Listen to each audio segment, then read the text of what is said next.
yaada koo bachaan jiru jettee maal jechuudha? Waan mana asaa jiru si galaan jiru mi afaanuma kooyyuu wallaalteetta. Afaan kee maa kamitti wallaal? Afaan Oromoo asaa jirta. Afaan isa kana miti kanan jedhe. Samma afaan Oromoo afaan saba guddaan asaa jira. Afaan isa kamiin jettee? Iftu. Erga yaadni koo siif hubatamuu didee tuttureeraa siin jechaan jira Iftu. Kanammoo ifa gootee beekta. Waanan beekuun qabu. Waan tara dubbachaa jirtu tasuma anaa galaan jiru. Maal jechuu barbaadeeti? Tole naaf ibsi. Yaadni koo siif hubatamaan jiru yaada koo hubachaan jirtuun jedhe. Erga yoo miti yaadni kee kanaaf hin hubatamne kanatti barte. Erga jaalala keenya keessa qilleensi galuu jalqabee kaaseeti. Jaalala keenya keessa kara eenyu akka qilleensi seeni hubatteetta? Soo addan baafatee nan haasaa sitti fakkaate. Iftu. An jaalala keenyaaf hedduun of eeggachaa ture. Hedduus kunuunsaan ture. Garuu bubbeen karaa kee dhufe jaalala keenya hedduu miidhaa jira. Waan tarraa haasaa jirtu kun yoomiyyuu naaf godhuu hin danda'u. Maal haasaa jirta? Karaa nama yartuu sareen ibidda qaqqaammattii jedhan. Ani waa tokko iyyuu hin goone. Boonsaa amma karaa naannoftii dimtu maaliif kallattiin waan jechuu barbaadne itti naasuftooti? Iftu osoo na bukkee taa'aa jirtuu si dhabaan jiraan jedhe. Maal jechuu barbaaddeeti? Baay'ee jijjiiramaa jirta. Nama sin beekne natti taa'aa jirta. Aniftuu ishee mata durbeettudha. Jaalallee makee ishee dureedha. Sitti waan jijjiirame natti hin fakkaatu. Lakki baay'ee jijjiiramteetta. Tole ergan jijjiirame sababan jijjiirameef sii galeera? Maal kunoo beekamaadha? Naan galle maal jechuu barbaadde? Erga dheengadda na biraa deemtee gurbaa sana nagaa gaafattee isaan wal bartee as hedduu natti jijjiiramteetta. Gurbicha sana wajjin eega wal bartee booda amalli kees natti jijjiirameera. Atis nama biraa natti taateetta. Amma moo jettee ciraama isaayyuu dhiira kamiin iyyuu harkaan qabdeen dubbisinaan jechuu barbaadde? Ani akkas hin jenne. Waan anan hin jenne jettee naan hin jedhin. Jetteetta malee kana caalaa waan naan jechuun qabdu. Ani kanan jedhe gurbaa sana dubbistee erga deebitee as fuula keerraa waan dubbifamutu jira. Jechuun erga yoomiiti fuulli koo kitaaba keeti moo dubbisaa taati? Silaa ofii keeyyuu dubbisuudhaan mana kitaabaa guyyaa tokko seentee moo? Na dhageessaa ilaa mana kitaabaa seenee kitaaba dubbisuu baadhus fuula kee dubbisuun garuu natti hin ulfaata. Tole maal dubbisteere? Natti himuu dandeessaa? Kanan fuula keerraa dubbisee gurbaan sun akka onnee kee seenee fuula keerraa dubbisaan ture. Amala kee keessaa wanti na jibbisiisan guddaan isa kanadha. Waan hundumaa tilmaamuu jaallatta. Tilmaamuu jettee osuma tilmaamuu baadhe iyyuu haasomtee ati gidduu kana natti haasoftuuf amallatee natti agarsiisaa jirtu gurbaa sana wajjin walitti dhufeenya addaa akka qabdu natti mul'isa.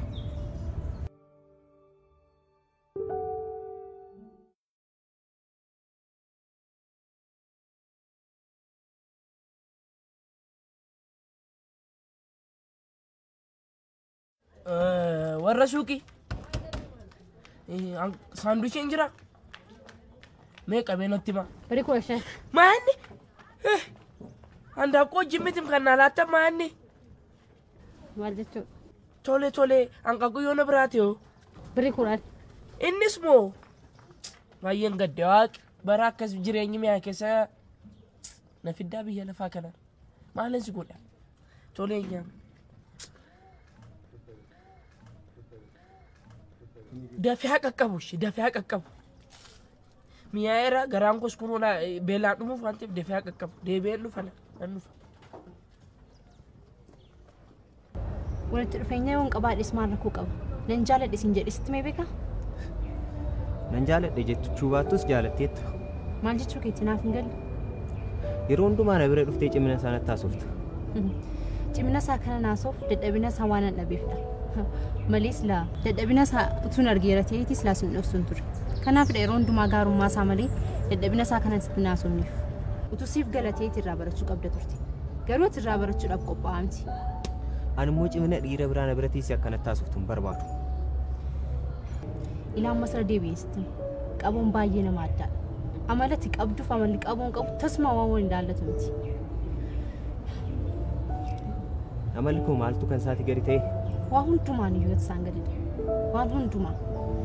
maaliif akkana akkas jedhe beektaa yeroo itti du'aaf badiisa maatii keetii yaaddu inni garuu akkaataatti umurii harmee isaatii dheereffatu yaadatuun isaaf hin danda'amati. Iftu maatii koo irra caalchisee waan si jaaladhuuf maatii koo geggeessee si waliin jireenya gaarii jiraachuudhaaf yaaditiin malee koo ani iftu kanan qarriffaa sarii foon irratti ilaalatu jedhama.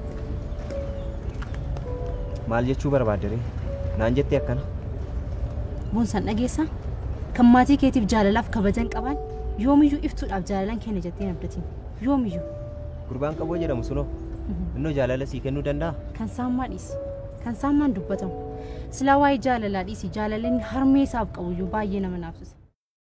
badhaasni abjuu dhugoomsaa daandii jireenyaa milkaa'inaan bareechaa kennaan isa arjoomuu fi isa fudhatu jaalalaan utubee maatii taasisa isin tajaajilee isin badhaasee daran kan isin gammachiisu baankiin Awaash carraadhaan qabeenyaa kan arjoomu qe'ee badhaadhinaati abbootii carraa hedduu kan badhaasee baankiin keenya ammas marsaa torbaffaatiin Awaash irraa fudhaa badhaafamaa isiniin jedha konkolaataa fe'iisaa tokko televizyiinii abbaa inchi 32 bilbila mobaayilaa ammayyaa 20 isin badhaasuuf qopheessineerra maallaqa biyyoota addunyaa hundarraa isiniif ergame karaa baankii Awaash yoo fudhattan yookaan sharafattan kupooniiwwan badhaasa adda addaatiif isin kaadhiman battalumatti ergaa gabaabaatiin bilbila keessan irratti isiniif ergamu Awaash irraa fudhaa badhaafamaa baankii Awaash.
Kanaafuu qabuuti waan tokko jechuun dandeessu. isa suyoo ta'e kan inni sitti taasise irraa dhageessiti anis dhugaa jiru waan sitti meef barte isa qofaa miti yeroo nan boo ture gara maatii isaatii deemeen ture harmeen isaa waan ajaa'ibsiisaa ta'e natti himaniiru. maal jettee iftu akkamitti mana harmee isaa deemuu dandeesseti eeyyama sirkaa fudhachuun qaba jechuudha seeyyamsiifachuu qaban ture. na dhageessa qoosaa akkanaa gonkumaa dhagahuun barbaadu kana booda qoosaa akkasii sirraa dhagahuun barbaadu yoon dandeessati amala kee jijjiiradhu gara namummaa sirriitti deebi'i amma nan deemu yeroo hundumaa dubbiif waan na argituuf si duukaa jiraachuu nan danda'u sun deemi naa wayya. na dhageessa iftu eessayyuu hin deemtu ani akkam akka si jaaladhu ni beekta kanammoo asitti nagattee deemuu hin dandeessu. waa tokko ammoo sittanem kana booddees hojiin jaalallee keetiif tuffuu hin danda'u sababiin isaa maaliif akka ta'e beekta yeroo hundumaa ati nama akka addaa ta'etti na ilaalta kanaafuu gargar baanee jireenya keenya tuffuu dandeenya. yoomiyyuu taanaan gargar hin baanu iftu akkan si jaaladhu ni beekta jaalala koo kanaaf gatii kanfaluun na barbaachisu hundumaa kanfalee si wajjin bultoo ijaarrachuun barbaada yoomiyyuu taanaan gargar hin baanu. hin gaddin jireenyi tuffa waan ta'eef garuu gargar baaneetu ilaalle gaarii natti fakkaata. na dhageessa iftu mooraa kana keessatti dhiira biraa jaalachuu hin dandeessu dhiira tokko wajjin si arguun barbaadu abbaa haadha keetiif hin gadditu naan jetteemi mooraa kana keessatti isa si jaalatee miti isa nagaas gaafateef iyyuu hin gaddu daqiiqaa tokkoof hin gadduuf lubbuu isaa irratti akka murteessiteetti muru kanammoo boonsaa ta'uu koo hin beekta. Tole waliin ilaalla.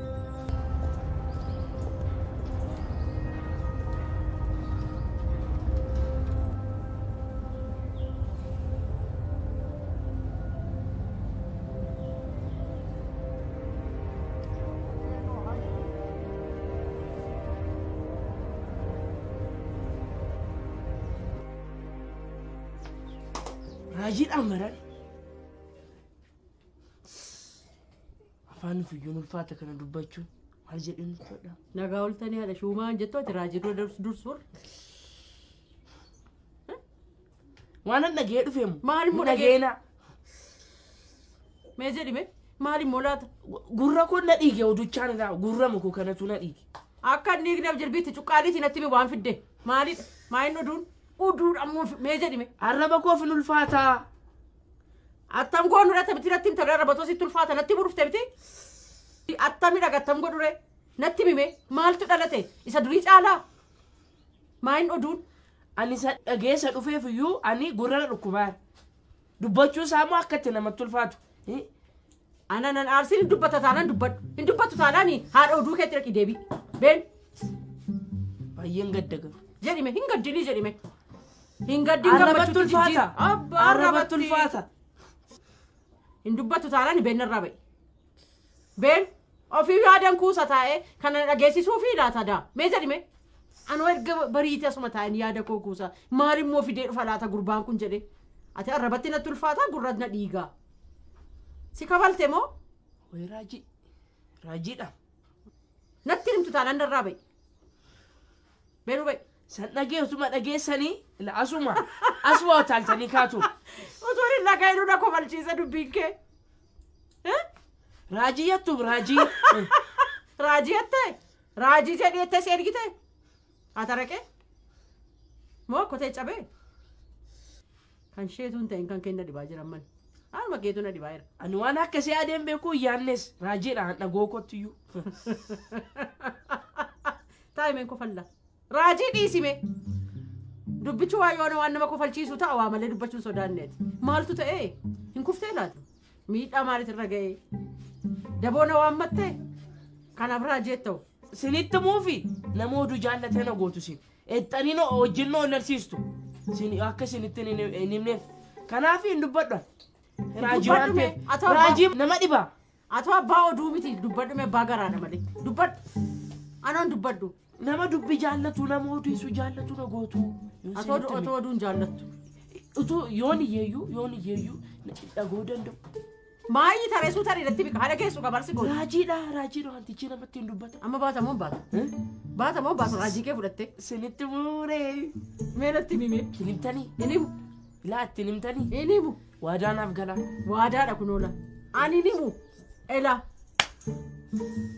Maal godhe itti maa kana maraatu kanatti maal jedhee waa dubbadhaan? Isin yeroo darbe bee hanqaaquu mana isaanii jalatti maal jettee natti himtee ishee amma dubartii mashee sanutu haadha shuubaatu hanqaaquu fi mataa irratti rifeensa irratti moortee mana koo jala keessee naan jette. Ana moo? Gaafa ganamaa achi darbaa as dhufaan turre ani na waamtanii isin achi mana ishee jalatti situ kaa'ere hanqaaquu fi rifeensa. Situ kaa'e. Maaltu achi na geessanaan? Maal jedhan beekta? Isaan maal jedhani? Haadha shuubaa matuu hanqaaquu irratti barree akkas mi'aaye keessatti hanqaaquu fi rifeensa irratti moortee mana koo jala na keessee. Milkaa'ina koo jibbitee waan milkaa'ee fi mana koo jala dhokeessitee keessee. Maali amma isheetti maalitti isheetti moranii?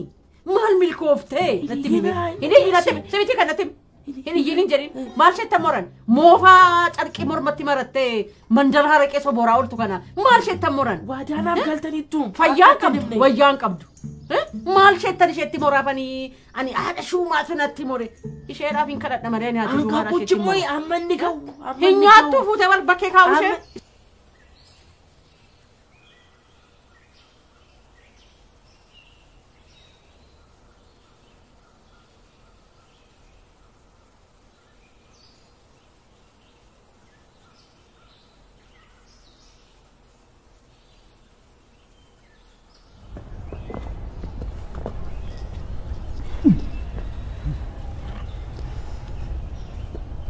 Waan asitti argamteef baay'ee galatoomna. Kan koo galatan barbaachisu dhugaatii ati harmee argitee dhuftee waan na boqochiiseef galatoomna. Kan koos galatan barbaachisu. Sababiin isaa harmee kee arguu waan na gammachiisuuf hin arge. Mee haa ta'u mee gaaffii isa ulfaataadha jette sana dhaga'uuf ariifadheera. Utuu na gaafatte gara doormi kootitti deebi'ee gaarii natti fakkaata. Maal baay'ee jajjartamu? Jechuun sa'a 24 hunduma keenya wal qabatan kenname jedhee. Moo kan kee xiqqoo irrata? Ini kan kau tikon irratti bari yeroo ofiitti seeraan fayyadamuu jechuun guyyaa ofii gabaabsuu miti. Tarii yoona arduun si gammachiistee jedhee. No, akkasitti yaadee miti. Kunoo amma wal agarre miti. Garuu kana booddee deddeebinee wal arguu dhiisuu dandeenya jedhee.